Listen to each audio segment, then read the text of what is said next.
All right, this is chapter 4, lesson 1 on page 239. All right, everybody look. Oh, I hate it. I handed. I feel like this. Our favorite concepts from the chapter 3 and 4? Yes, please. Can we I tell feel like stories? this. No, I no. feel like this book just. I'm can't videoing. Do the easiest things. Like they just I'm have. videoing. Yes, they do. Yeah, this place so always so hard. Okay, this is a great textbook for you to start out in calculus next year. Okay, everybody look. So, there are facts about polynomials, there are facts about rational equations, and on the back is the rest of polynomial, okay? This will prove to be helpful. All right, I put all of this on one little sheet for you, okay? I can't find anybody else that's done this.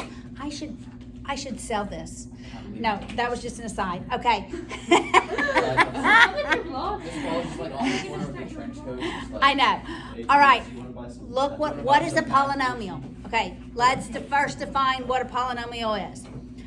A polynomial is any expression where all the exponents are whole numbers. So what's the first thing? Exponents are whole numbers, okay?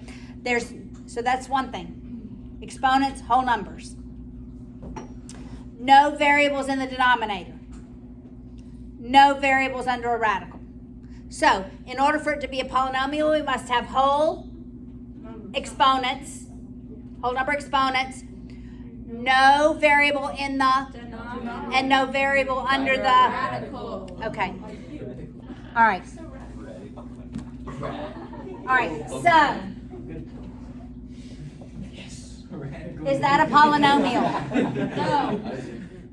Is this a polynomial? No. Because there's an exponent, it's not a whole. It's not a whole number. It's 1/3. Right. This is really what? 3x. No. I mean, The square root. The cube the root. Radical. X. Wrong. Okay, look. Everybody look. This is the same thing. So is my mom.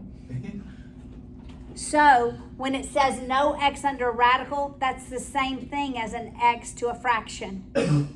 So really there's only two rules, right? Because two of those rules mean the same thing.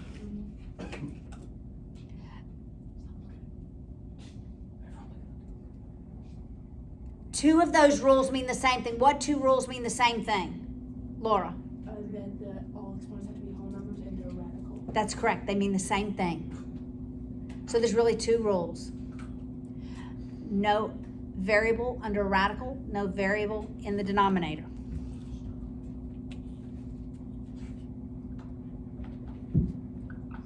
Is that a polynomial? No. Why? Because there's an exponent It's under a radical.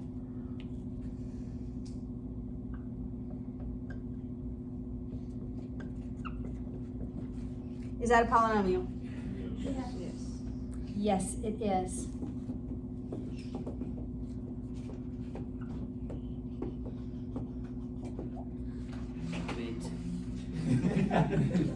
Is that a polynomial? No. Why? Because it's negative x, which is a fraction. This puts x in the denominator, Yeah. right? This is 1 over x squared. Excellent. All right, look at the 3 on the bottom of that page. X cubed plus 6x squared plus 1/2. Is that a polynomial? Bottom of that first page, 239. Is that first one a polynomial? Yes. Yes. Is the second one a polynomial? Yes. Yes. Is the third one a polynomial? Yes. Yes. Is the last one a polynomial? Yes. Yes, it is. I see. Example of It polynomials is. include the following. All right, go to the top of the next page. So does a polynomial have to have a variable in it? Does a polynomial have to have a variable in it? It does not. Okay. When a polynomial does not have a variable in it, this is what we call it, a constant polynomial. Like 12. That's a constant polynomial. Why do you think we call it a constant polynomial? This is not changing. Is that what you were going to say, Lucas? Yeah. Yes, because it's never changing. That's right. A zero polynomial would be y equals 0. Okay? All right. The degree of a polynomial. How do we, I've already taught this, how do we determine the degree of the polynomial? Isn't it the highest exponent? The highest exponent. That's right. So that first polynomial has a degree of 7. You see that? Because it's 6x to the 7th power. Its lead coefficient is 6. Its constant term is 10. Those are going to be important concepts. X cubed, what's the degree? 3. What's its lead coefficient? 1. What's its constant? 0. 0. That's right. 12. What's the degree? 0. 0, because when it's constant, the degree is 0. It doesn't really have a lead coefficient, even though it says it in your book. It's not a coefficient, it's a constant. Got it? Okay. Look at the bottom of the page. The bullet points. First degree polynomials are always linear. That's y equals mx plus b. Got it? Second degree, they're quadratic. What's the shape? Oh. Parabola. Parabola. That's right. Third degrees are cubics. Fourth degrees are quartics, although we rarely ever call them quartics. Okay. So we're going to talk about polynomial division. Do y'all remember polynomial division from last year? Do you remember synthetic division? Okay, well, No. we're going to do long division, and then we're going to do synthetic division. Oh, yes, I do remember that. Synthetic is much easier. Because it was so much better than Right? long division. Okay, we're going to do long division first. Synthetic's easy, but we're gonna do long. Okay, what is true regardless if I use long division or synthetic? What are some things that They'll have the same answer. they'll have the same answer? Let's go. How do I write that dividend, that thing I'm dividing up? Yeah, Okay, so 3x to the 4th yeah, plus 0x to the 3rd right? minus 8x squared minus 11x plus 1. So what is true? Yes, In descending order of exponent. has to have, every exponent in descending order has to have a placeholder. Got it? Just like in 1,000, right? We have 3 zeros that are placeholders. In polynomials, every exponent from the highest one down has to have a placeholder. Then we ask ourselves, 3x to the 4th divided by x is what? 3x to the 3rd. 3x cubed. Then we multiply. When we multiply, we distribute. We're going to have to do some long division. Not a lot. If we can, we will always do synthetic. All right, we distribute 3x cubed times x. 3x to the 3x cubed times negative 2. Negative 6x cubed. We subtract the binomial. That first term should always eliminate. If it doesn't, you need to go back and check your division. This is 0 minus a negative, which makes it positive. 6x cubed, bring down the next term. 6x cubed divided by x. 6x squared. Distribute the 6x squared to the x first, 6x cubed. then to the negative 2. Minus 12 squared. Subtract. The first term always eliminates. Negative 8 minus a negative becomes a positive. 4x squared. You guys are fast. Bring down the next term. All right. 4x. I'm going to show you several things. Okay, 4x plus 4x multiply. Negative 8. I mean 8x squared. I mean 4x squared. 4x squared minus 8x. Subtract. Positive. So it's positive. 3x Negative squared. 3. Negative 3x plus 1. So it's minus 3. Right? Negative 3x plus 6. Subtract. What's my remainder? negative 5. Negative 5. Okay, so this is minus 5 over x minus 2. Okay? Isn't there a thing God. where The you remainder write- always goes in. Is there a what? Is there one where it's like you draw a box? We're doing that. Okay, right now. I want to make sure that was a thing and not just like am I confused? This is synthetic division. We're going to do actually 3 things with this. Synthetic division. Okay. What would happen if the remainder was 0? It would be even. I would be so happy. Then these would be factors of the original equation. Okay? These are not factors. They're not factors. Okay. What goes here? And when can I use what? -2. Not negative 2. 2. Why? Because you make it negative. It's whatever makes this 0. Oh. Whatever I plug in for x to make it equal to 0. This only works, synthetic division only works if it's x plus or minus a constant. Wait, so you're telling me that we're not gonna, so we're gonna have ones where it's like x minus 1/2 or something? 1/2 is a constant. Well, yeah. No, Right. I meant like, But we're going to have like 3x squared plus 2. You can't use synthetic division then. It has to be, this is a linear term. All right, so 2 goes here. What goes here? 3, 0, 0. -8, -8. -11. Okay. What's the first thing I do? Do y'all remember? Bring down the 3. Then I multiply. 2 times 3 is? 6. It goes here. Then I add. 6. Oh my god. Then I multiply. 2 times 6 is 12. Then I add. 8, -3, This is so sick. -6. -5. Oh my goodness, it's the same answer. And You this goes with The square. X. 1 less. 1 less than what we started with.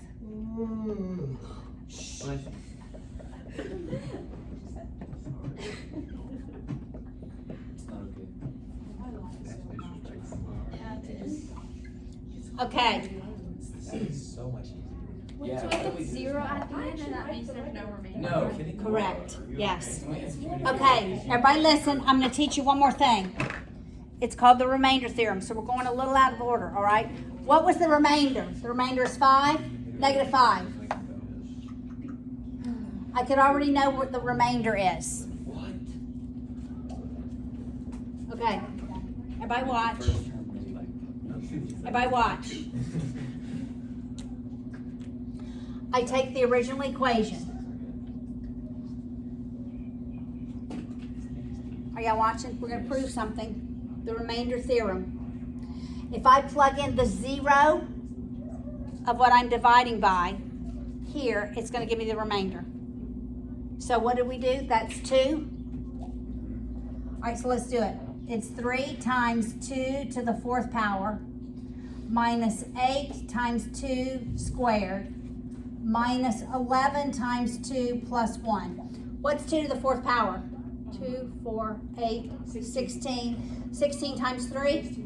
48. 16 times 3? 48. 48. Okay, 2 squared times 8 22. -5. minus 22 plus 1. Okay, somebody do that math. 12. It's 49 minus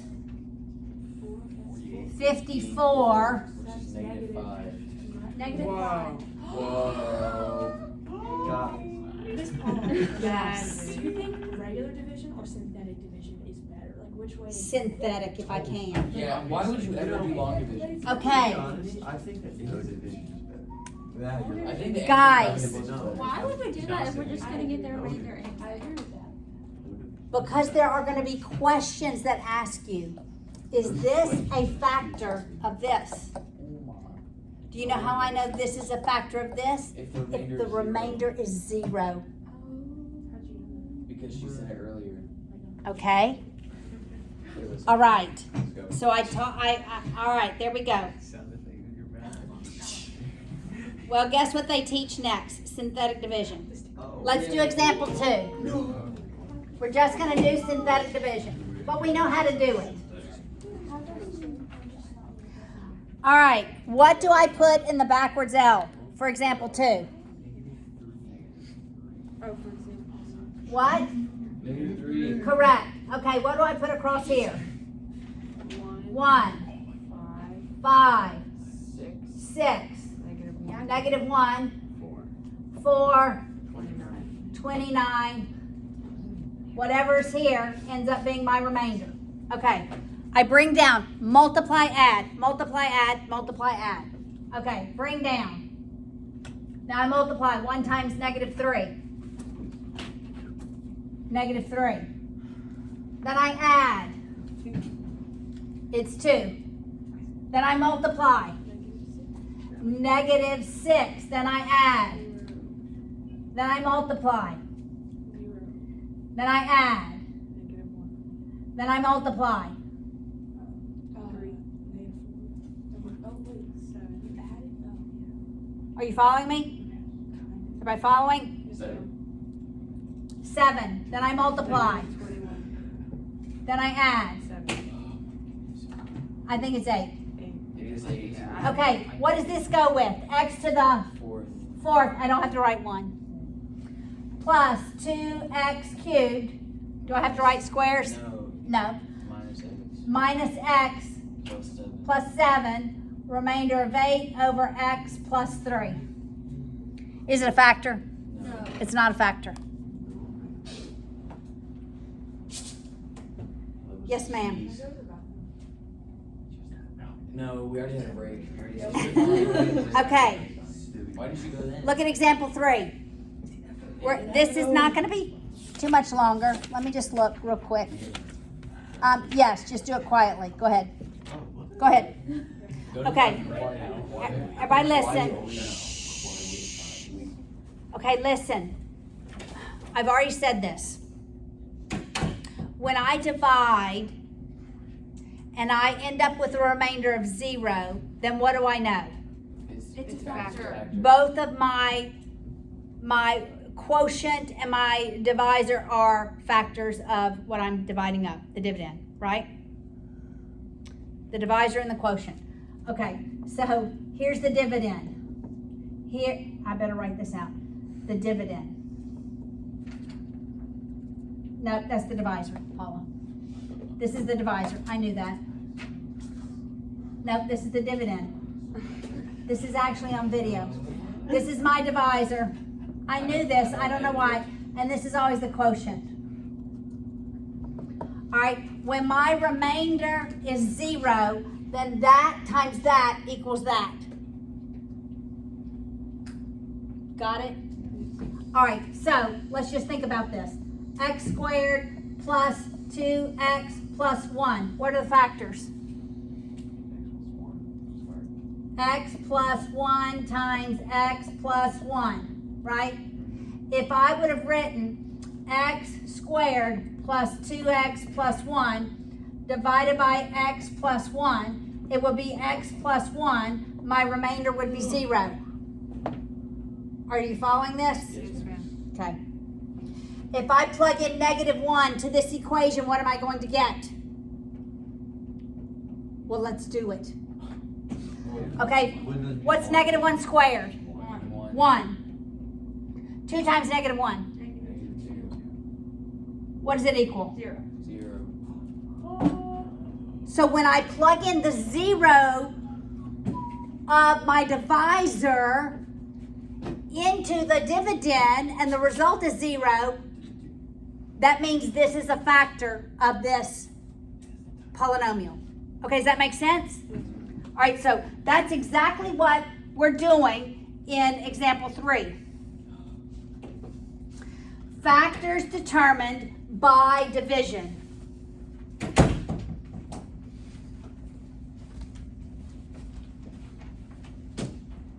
Except they're not doing it that way, they're doing it a different way. I can't, and this is not a linear factor, so we actually have to divide. So let's do this division in example 3. I got a little bit ahead of myself. 6x cubed minus 4x squared plus 3x minus 2. Why can I not do synthetic division for example 3?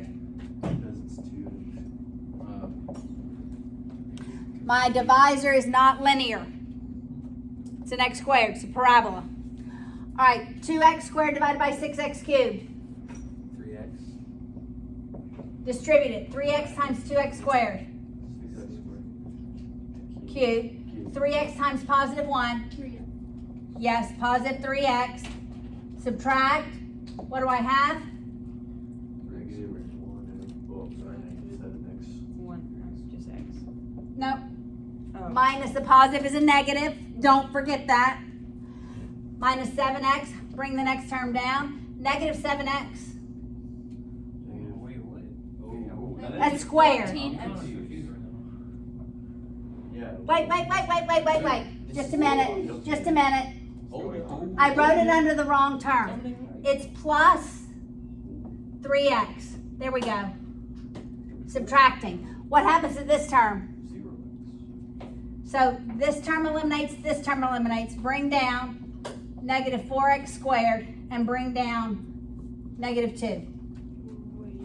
You see what I just did? Why does this have to? This is Why confusing. can't we just do synthetic only? We can't. No, I know we can't. Okay, why? I see how I made the mistake of writing an x under an x squared. I have to write it under its like term. Do you see that? Are you with me? Yes. Okay, negative 4x squared divided by 2x. Negative 2. Negative 2. When you multiply,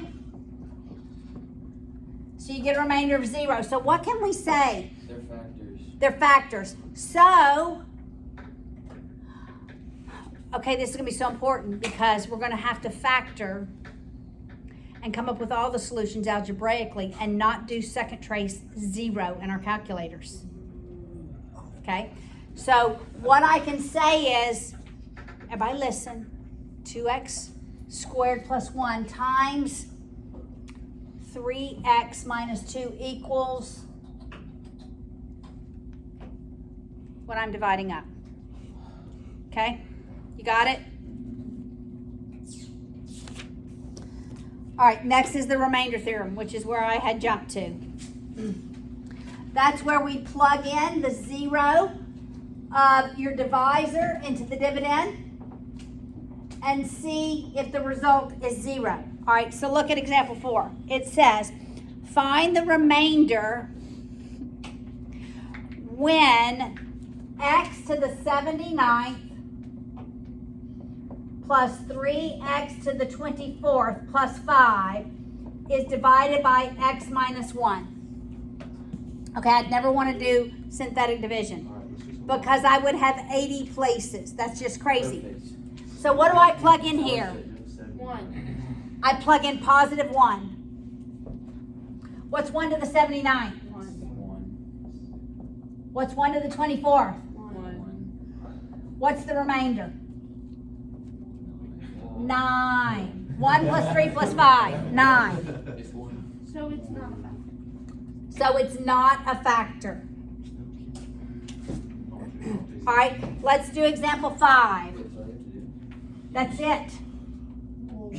Doesn't that feel great? It's possibly easy. Why do they put so many different types of things in this book? Because math Because somebody decided, hey, let's just okay. let's just torture It actually builds.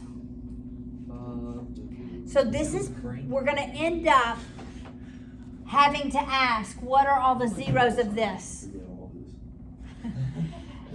And there are like some ways I could figure out all the possible factors. So we'll probably do that Wednesday or Monday. All the possible factors, and I'll be able to do division. All right, so what do I how do I find the remainder? What do I plug in? Negative 2. Negative 2.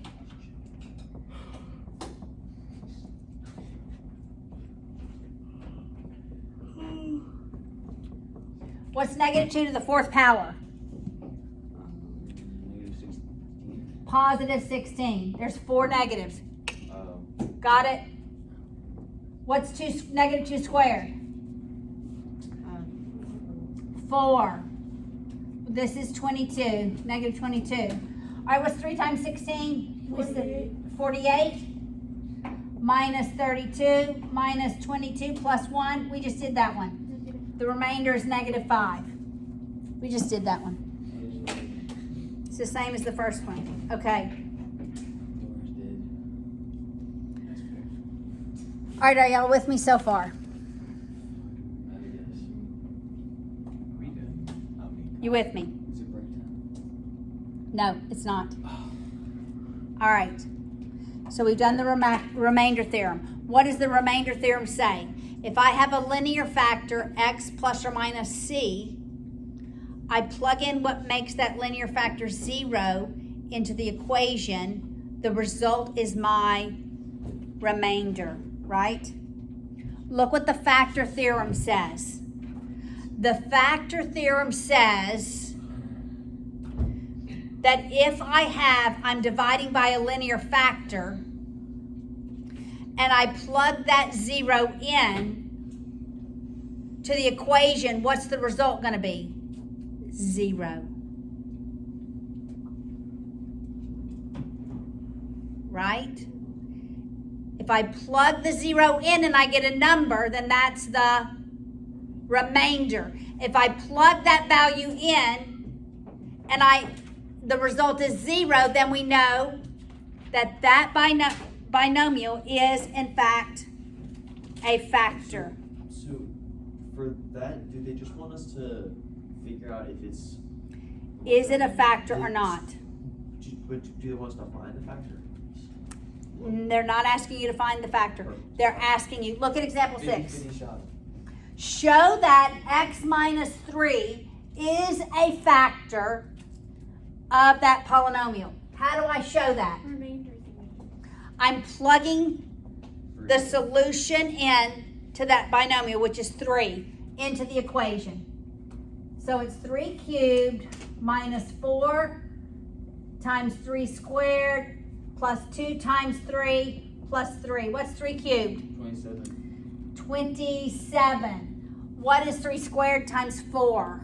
That's 9 times 4. Come on. 36. 36 plus 6 plus 3. That's 30. That's 36. It's 0. So what can I know? It's a factor. X minus 3 is a factor. Wait, how's that 0? You Oh, add it's it and negative then it's 36. Yeah. My bad. Right? That's 30 and 36 minus 36 is 0. Yeah. Okay, so 2 theorems that are different. The remainder theorem says if I plug in the solution to the binomial and we get a number, that's going to be your remainder. The factor theorem says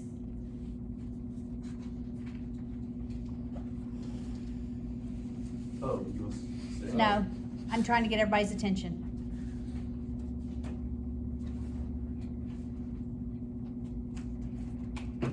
The factor theorem says if I plug in the 0 of what I'm dividing by and the result is 0, then it is a factor. That is correct. All right, let's keep moving. Look at example 7. We're going to use all of this information. Examples. There's a few more. That's right. Oh, 2 more. Okay. Example 7. Look at questions A, B, and C and tell me what you think about these questions. What are the x-intercepts of the graph? What are the zeros of the graph? What are the solutions of the graph? You need a graph. I think if the x-intercepts are -3 and 2 of them are in here. Zeros, x-intercepts, solutions. I know, right? Thank you, Laura. Zeros, x-intercepts, solutions are all the same values. So graph that in your calculator. In just a few days, we will look at possible factors, and we will use the factor theorem to determine if in fact it's a factor. All right, so when you graph that, Look, I'm gonna fast forward. You can do this, you can do second trace 0, right? Can you do that? You can. So this is what we're graphing.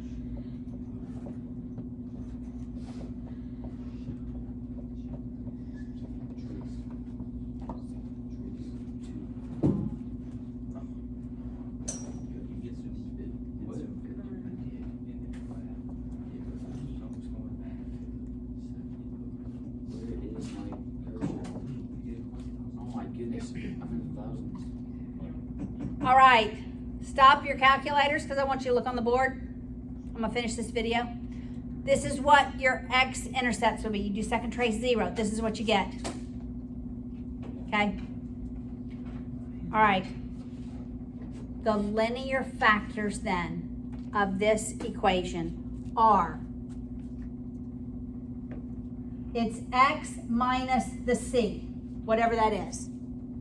It's a cubic equation. So I was expecting up to 3 solutions.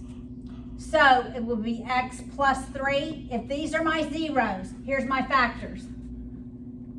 Times x minus 2/3 times x minus 12/5. It's x minus the x-intercepts. Do you see what I just did? I just wrote factors. But there's this a value out here.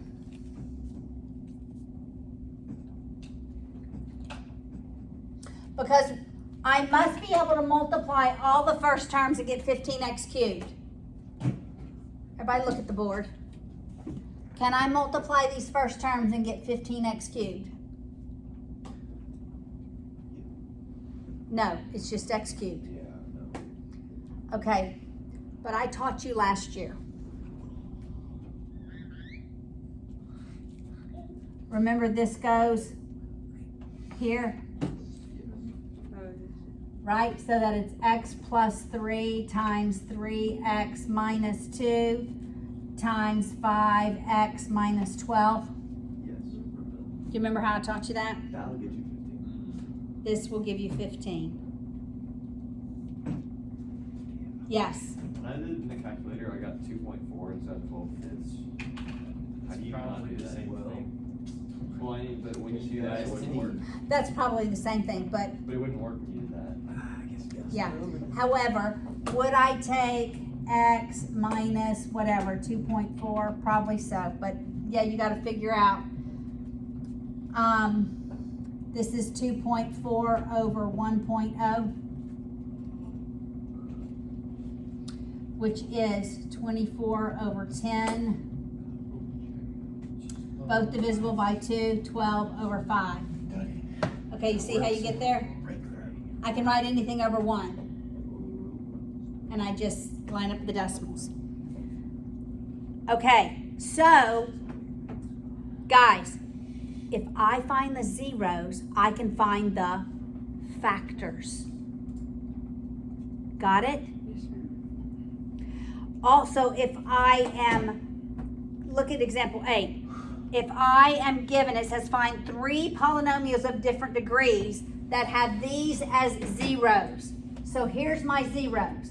And I want polynomials of different degrees. All right, what are my zeros? X equals 1, 2, 3, and -5. Okay, it doesn't tell me what the degree is. The minimum degree is what? The minimum degree of this polynomial has to be what? No, it can't be linear. It has 4 x-intercepts. 4. So the minimum degree is 4. Can it be 6? Yes.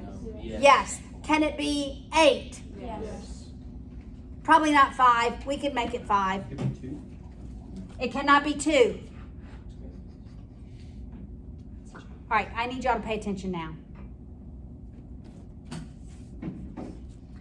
All right, so what's the factor for that 0 of 1? X minus 1. It's x minus 1. What's the factor for x equals 2, Corey? X minus 2. X minus 2. Isaac, for 3. X minus 3. Jacob, for -5. X plus 5. Yeah. Okay, so that could be one polynomial. So that's our first one. Just that could be one. So you need 4 of those, but they're all. I want 3, I believe it said. 3. Okay, so I could make another one. I could write any a term. 3. X minus 1 squared. X minus 2. X minus 3. X plus 5. Have I changed the degree? What's the degree of this? 2. No. Wait. No. 5. 2, 3, 4, 5. So you could just write whatever. I could write whatever. So I could write h of x, which we don't write much. I don't care. 20. X minus 1 cubed. X minus 2 squared. X minus 3. X plus 5 to the 6. What's the degree of this equation? 6, 7, 8, 9, 12. 4. Wait. 12. 3. Wait. 12. 13. 12. 0. No. 6. 12. 9. 11. Wait. 5, 6, plus 6. It's 12. 11. How are we having 5 plus 1 Oh, 6, 6. 12. plus 6. 12. 12. Let's go. Okay? Good job, Isabella. All right, last example. Example 9. Look at example 9. So what are the maximum for this equation? The maximum number of distinct real zeros? Yes, 4. Why, Corey? It's the highest exponent. Everybody look. Everybody look on your sheet. We begin with the definition. Down here is the x-intercepts. X-intercepts has at most the highest degree. How many y-intercepts? How many y-intercepts for a polynomial? 1. How many? 1. And we're going to look at the local extrema. What are local extrema?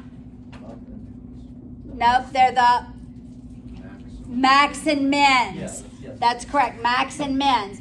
What's the point of inflection?